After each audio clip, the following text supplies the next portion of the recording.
Example number 2, इसमें क्या पूछा है, find the LCM and HCF of 6 and 20 by prime factorisation method. किससे मेथड से करना है, तो प्राइम फैक्टराइजेशन मेथड से करना है। सबसे पहले मैं बता दूं एलसीएम का फुल फॉर्म क्या होता है, तो लोएस्ट कॉमन मल्टीपल, और एचसीएफ का हाईएस्ट कॉमन फैक्टर। ये भी इजी है, ठीक है, बहुत बच्चे को नहीं पता होता है, इसके लिए मैं बता दिया। चलिए तब निकालते हैं हम इसका प्राइम फैक्टर। 6 का क्या हो जाएगा, 6 किया ना, 6 का क्या हो जाएगा, तो 2 6 किसके टेबल में आता है, तो 2 के, तो 2 3 जा 6, 3 1 जा 3। अब निकालते हैं 20, 20 दिया ना 20, तो 20 2 1 जा 2 0 2 5 जा और ये 5 1 जा, तो ये क्या आ गया हमारा फैक्टर आ गया। तो 6 और 20 का फैक्टर क्या आ गया हमारा 2 into 3 और 20 का क्या आ गया 2 into 5, ठीक है।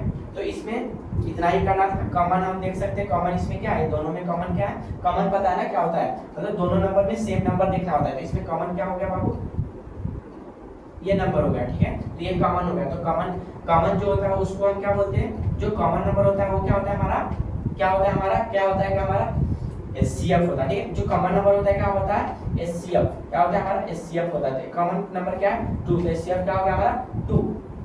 अच्छा, अब एलसीएम निकालना हो तो एलसीएम क्या करेंगे हम, एलसीएम कैसे पता करेंगे इसमें, ठीक है, एलसीएम है तो एलसीएम में क्या होता है, जो कॉमन नंबर क्या है 2, उसके बाद जो नंबर बचा है ना सब मल्टीप्लाई हो जाएगा। तो 2 के बाद एक ये 2 बचा, ये कॉमन 2 को हम एक ही बार लिखेंगे, तो एक बार 2 कॉमन 2 लिख लिए, उसके बाद कौन सा 2 बचा, ये 2 बचा, उसके बाद कौन सा नंबर बचा 3 बचा, उसके बाद क्या बचा 5। अब सबको मल्टीप्लाई कर दीजिए, 2 2 जा 4, 4 3 जा 12, 12 5 जा 60, तो एलसीएम निकल के आ गया हमारा 60, ठीक है। अच्छा चलिए, ये तो बुक में बोला था प्राइम फैक्टराइजेशन मेथड, और बहुत सारे ट्रिक है, मतलब ट्रिक नहीं, मतलब दूसरा मेथड भी है एलसीएम एचसीएफ निकालेंगे। तो अगर एग्जाम में आपको कुछ डाउट हो तो आप दोनों मेथड से निकाल के देख सकते हैं हमारा आंसर सही कि नहीं। मैं लिख एक बार करवा देता हूँ फटाक से, ठीक है।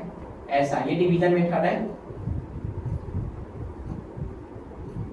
बाकी करने की जरूरत नहीं, लेकिन एक बार आप क्रॉस चेक कर सकते हैं एग्जाम में बाय मिस्टेक सही है कि नहीं हमारा, ठीक है। ये 5 5 ठीक है। अब इस सबको मल्टीप्लाई कीजिए 2 into 2 into 3, तो यहाँ पे हम किए ये, तो क्या आ रहा है 60, तो मतलब ये 60 आ रहा है, मतलब हमारा एचसीएफ सही है। अब एचसीएफ निकालना का ये फैक्टर मेथड था, अब डिवीजन मेथड से एचसीएफ निकाल के देखते हैं। 6 को हम क्या करेंगे 20 में डिवाइड, तो 6 2 जा लगा देंगे 80, ठीक है, तो 10 ये 0 में से जाएगा, 10 में से क्या 2, ये बचा 1 1 में से गया 2। अब ये 2 से किस में डिवाइड करेंगे, तो ये डिवीजन में जो भी हो 6 है, तो 2 3 जा 6, तो ये किससे कट रहा है, लास्ट डिवीजन किससे कट रहा है, तो 2 से, तो हमारा सीएफ क्या आ गया 2। तो ये मैं एक्स्ट्रा बताया, ये मेथड आपको, ये मेथड क्या बताया मैं आपको एक्स्ट्रा बताया, करने की जरूरत नहीं है हमारा, क्योंकि प्राइम फैक्टराइजेशन में रहते हैं, ये मेथड से करना है हमको एग्जाम में, बस सर्टिफिकेशन के लिए आप क्रॉस चेक कर सकते हैं ये दोनों मेथड करके, दोनों में ऐसा सेम आ रहा, मतलब ये 100% क्या है सही है। अब तेजी में हम कर देते हैं, कुछ मिस्टेक हो जाता है तो हमारा आंसर गलत होता है, तो आप दोनों मेथड से करके देख सकते हैं, है ना, टाइम रहे तो आप करके देख सकते हैं कि मेरा आंसर मिल रहा है कि नहीं। इसके लिए मैं करवा दिया, बाकी ये मेथड करना है आपको एग्जाम में। चलिए स्क्रीनशॉट ले लीजिए। अब हम एग्जांपल नंबर 3 देखने वाले हैं, मैं इसमें रेज करूंगा, तो आप स्क्रीनशॉट ले सकते हैं या नोट में लिख सकते हैं, ठीक है। तो लिख लीजिए, हम अब एग्जांपल 3 की ओर चलेंगे।